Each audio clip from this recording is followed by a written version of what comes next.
Alang sa mga mahilig sa putaheng manok, atong tilawan kining lami-ang Ginataang Bisayang Manok nga patok sa Camiguin Island. Kini ang kumbira ni Clyde Makaskas.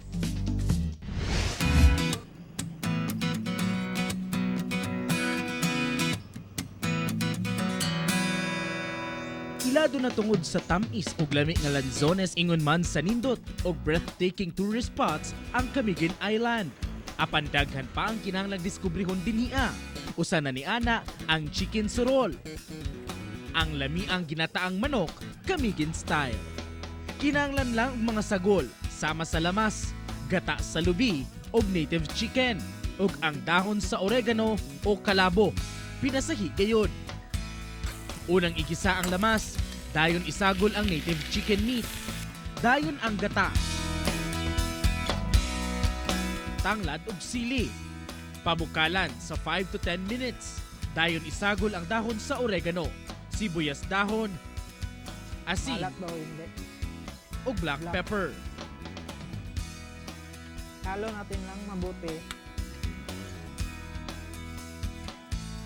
Pabukalan pag-utro hangtod sa muhumok ang manok ug pwede na dayon haunon.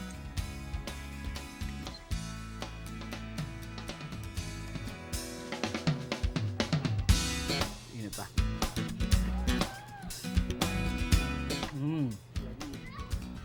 Creamy gud siya og naimurag mint nga atong malasan tungod sa oregano nga ilang sagol.